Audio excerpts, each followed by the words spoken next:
what's up, you guys? It's your boy the Kryptonian saying here, bringing you a review for One Piece chapter 133. And gotta say this about this chapter, right? So I was reading it and I was very caught up in the legend of this witch doctor that stays on top of the mountain, right? And the reason why I was caught up on it, I'm just gonna show you the scan right now, okay? So look at this shit. Is it just me, or is this witch doctor, okay, this woman, was she fucking Kris Kringle? And the reason why I'm saying that, isn't Kris Kringle fucking Santa Claus? Look at this shit. She's got a fucking reindeer in a sled, and she's on top of a fucking mountain, okay? Like, this bitch was fucking Kris Kringle, and she hijacked this shit. Like, what the fuck, man? Like, this, that's a cold-blooded woman right there. So, with all that being said, thought this was a really good chapter. I'm going to go ahead and give this a 5. I started not to because usually I reserve the 5s for very exciting chapters. And this got to me for a different reason because I really felt like the plot twist of Wapol being a fucking king, okay? The king of this island. I thought that was interesting because he's weak, okay? But it's also because I feel like now, after 130 chapters, we finally have the, I guess, the big villain for One Piece. And I might be jumping the gun a little bit, but it's because of this design. So apparently these, sorry about that, guys, my camera died on me. So what I was saying is, I think we finally have the villain for One Piece. And the reason I'm saying that is you have these 5 guys and they're shrouded and we can't really see them. And I know that we have like the warlords of the sea, so this might be the case here. But 5 is such a small number. And you have this guy that's called Blackbeard, and I've heard about Blackbeard before. And that's one of the things, like, it's kind of like when I got into Bleach, like everyone's telling me, you're going to love Aizen. Well, that was sure as hell the case, and Aizen ended up being one of the big bad villains of Bleach. And the thing is I've heard a lot about Blackbeard, and like with some of my friends that are telling me, oh man, you're gonna love Blackbeard when you get into One Piece. So I'm guessing Blackbeard is pretty damn significant because a lot of people have told me these are the same people that were hyping me up on Aizen. Aizen ended up being like for 300 something chapters the main villain of Bleach. So with that being said, so apparently Blackbeard comes in here and he takes out Wapol, right? So he takes out a devil fruit user, and he's fucking weak as hell. I mean, Luffy took him out with a one shot, one punch man Luffy. But the other thing is he takes it over and he leaves. So it shows that he's got other goals. And this might be a case of like the Grand Line's just filled with these absolute powerhouses, and this is just another case. But with that being said, like, just knowing that Luffy is being hunted by Captain Smoker, and then he's being hunted by Mr. Two, like, and Sir Crocodile's aware of him. Like, just knowing all of that, having this person introduced as well, Blackbeard, it just feels like this might be, this might be someone who is definitely having a higher purpose in the story. So with that being said, just want to move on to it. Now, Luffy, I'm right there with Sanji when it comes to Luffy, okay? Sanji is like, I've had it with our captain, and I've had it with our navigator. And the thing is Sanji's referring to the fact that Luffy says, hey, I'll just put Nami on my back, and we'll climb that mountain, and we'll go see this Kris Kringle ass bitch. Like, we'll go find her, and Luffy will probably play with the fucking elves and shit, and this bitch will build like a fucking recipe or something for Nami to get her better, right? And the thing is Sanji is trying to talk logic with Luffy, and Luffy logic, you don't talk logic with Luffy. It's like when he's got his mind made up to do some shit, you can't talk him out of it. And with Luffy, I was wondering, right? I've seen him stretch his arms, and I was thinking that maybe Luffy was going to just stretch his arms and just fly up there. And then I got to thinking about it, and I was like, well, Luffy can't be that big of an idiot, because while he's carrying Nami, and that would probably be the quickest way, there's a chance he could overshoot it. Kind of like how he did with Morgan when they were building that statue and everything. That was like during the second arc after. I guess that was during. No, that wasn't during Romance Dawn. That was a little after, right?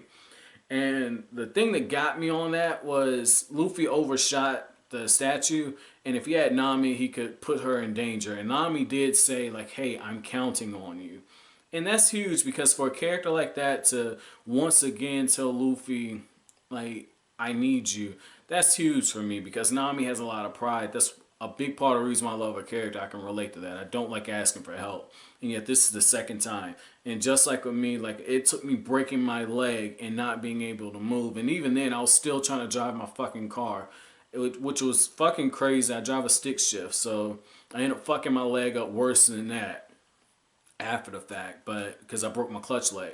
But with that being said, I finally got to a point where I had to accept that I needed help. And that's the case with Nami. Like, Nami is accepting she needs help. And Luffy could have done that springboard stuff, but the problem is so cold, the wind would be whipping in her face, and she's already sweating because of the speed they're going at. She could end up getting sick and dying before they even make it. So, because she's got 107 fever, which is crazy. Like, she should already be dead. Her will to live is impressing me right now. But the thing is Luffy decides that he's going to take his time climbing. He says it's going to take a few hours. And Sanji, I can respect this. Sanji isn't doing this because he's a simp. You know, one of you guys definitely changed my perspective. You said, you know, Sanji's more of just an honorable guy. You know, he's trying to, you know, do right by her. You know, chivalry, if you will. So I like seeing that. You know, Sanji decides to accompany Luffy. And I like how Vivi basically said, like, I slow you guys down. And it shows me something with her character. She doesn't try to do too much. Like, she understands where her boundaries are and she doesn't cross them. When she can chip in, it helps. She chips in, it helps. And she has a more refined way of doing it than Usopp. Usopp just turns into a fucking coward. Or he does stuff like when him and Luffy are building the fucking snowman, which was crazy. You know, Usopp is like the comedy relief. But, you know, he also doesn't stick his nose in where it doesn't belong. So I like that. I just like how Vivi's a little more refined. And I think it might be because she is a princess. She is being, you know, trained to lead. And part of leading is knowing that you can't do everything and knowing when to pick and choose your spot. So I had no problem with that. I said I preferred that. And speaking of Usopp, dog, man, like, this was crazy. Like, I'm not going to lie, though. Like, I did laugh my ass off when he called that woman a fucking bear because they crossed bears before, a hiking bear, and they're told to kind of bow and respect. And Luffy's dumb ass is like, again, because Usopp says, "Huh, look, Luffy, the hiking bear," and Luffy's again, and you got this bitch, man. Like, she is huge. Like, oh, do I want to go here? I'm going to go here. I don't care. Like, seriously, like, she looks like she could be a lineman for my New York Giants. Offensive lineman, we need them. We need Eli to get some protection. I love Eric Flowers. You know, that's the rookie that we put at left tackle. But we need a real left tackle. You know, this bitch could have been left tackle for us. Like, she's guarding the fucking village. Like, the village with no name. The island with no name. She's guarding it, and that bitch must have been hibernating or some shit when Blackbeard came, because her big ass and Smokey the bear, that big ass hiking bear, Smokey was like, fuck this shit. Blackbeard came and got rid of their ass. I'm gone. Like, this dude was going for a fucking picnic, and like, those two, they were either hibernating or they're making little small bears or some shit, but they weren't there when Blackbeard was there. If Blackbeard ran into him, turn his ass around. But I don't know anything about him, though. Again, like, Blackbeard is somebody that you guys know more about. You know, a handful of my friends that are in the One Piece that, you know, plug my videos for me. And, like, they told me, like, look, man, you're going to like Blackbeard and you're going to like this guy, Don Flamingo. They're like, those are going to be two guys that you like. And they swear up and down, I'm going to love Shanks. And I'm like, well, I already love Shanks. Like, no, you have no idea. Shanks is fucking epic. Like, you're going to love Shanks when he pops back up later on in the manga. So, let me know. Just clarify that for me now. Like, don't spoil it, but clarify that for me now. Just rank from, like, 1 through 3. Is it 1 through 3 yet? No, it's, yeah, 1 through 3. Well, 1 through 4. Shanks, 1 through 3. Shanks, Don Flamingo, and Blackbeard. In the order you think I'm going to enjoy these guys. Just, be kind of fun. Don't go into detail. But overall, like I said, this is a really, really good chapter. There was some, comedy breaks in it. I like just the tension that we see between Sanji and Luffy. Because Sanji's telling Luffy, like, look, don't say things like that. It's bad luck. It's because Luffy says we need to get to this doctor before Nami dies. And I like just the sense of loyalty that we see with BV and Usopp, because they're waiting. They want to make sure that they watch Luffy and Sanji at least get to the mountain before they go in. They're supporting without actually being right there in the mix. And I thought that was very, very beautiful. It shows just a sense of camaraderie that this group has. Like, it's small stuff, but it's very important things that, a writer will incorporate into the stuff. And I like how Oda is doing this. This is really good. Everyone is staying in character, but they're also growing. And again, I harp on it a lot, but I've seen it particularly with these mainstream mangas, and I compare One Piece with Naruto and Bleach because that's Shonen Jump's big three. And for a long time, like, I just read 2 out of the big 3, and I'll be the first to admit, like, the One Piece 4Kids. Once I saw this shit was on Nickelodeon, I was like, I'm not gonna read this shit. And I'm damn sure not gonna watch this shit. Like, this is some little kid shit. Like, that was my thing, right? And I'm glad I got into it. Don't get me wrong. Obviously, I'm enjoying it, but the thing is I compare the big 3 because they're supposed to be the big 3, the 3 biggest series or whatnot, and yet when you look at how Oda handles his growing cast of characters, and then you look at how Kishimoto and Tite Kubo handled their cast, they had great ideas for their characters. I'm talking about Kishimoto and Kubo. Great ideas for characters, and yet they didn't develop them. Like, it just got too big. They tried world building, and especially in Kubo's case, it's not really an excuse because you just have the Serite, and then you have Karakura. You got the world where the Quincy's were kind of hiding, and he hasn't really expounded on that, just giving us glimpses of it. But that's what I'm talking about, though. There was more opportunities for world building, whereas in Kishimoto's case, you have the 5 great nations, didn't really expound on them too much, try to cram it in towards the end. You have all these different clans with different abilities. Didn't really touch on them outside of like the Hyuga clan, which is just shoved down our fucking throat.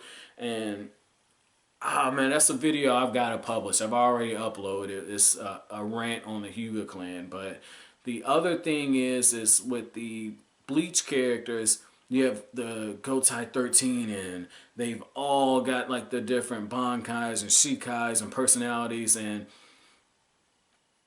there's nothing. Like, there's nothing. The character development is very poor. Whereas with Oda started the cast small. And even with characters like Kobe, who were just there briefly and then moved on, he did such a great job writing them that, when Kobe pops back up in these cover stories, you feel like you already know him.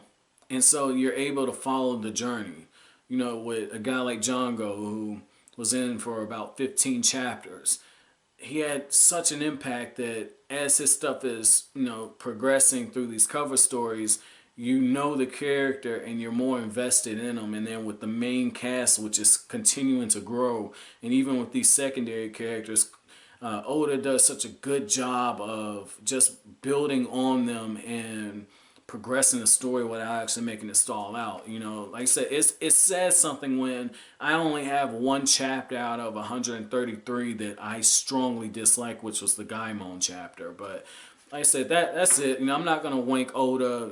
Not 2 videos in a row. I'm not gonna do that. I just did it, but I'm gonna stop short before it just gets closer becoming obsessive. But like I said, this is a really good chapter. 5 out of 5. My chapter question for you guys wasn't pertaining to this chapter, but to just rank those 3 characters in terms of where you think I'll enjoy them, being Don Flamingo, Shanks, and Blackbeard. Just rank them. But man, that's it for this review. If you liked anything I had to say, as always, comment, rate, subscribe, share. I'll greatly appreciate it. That's it. Thanks for watching Kryptonian Saiyan. Have an awesome day.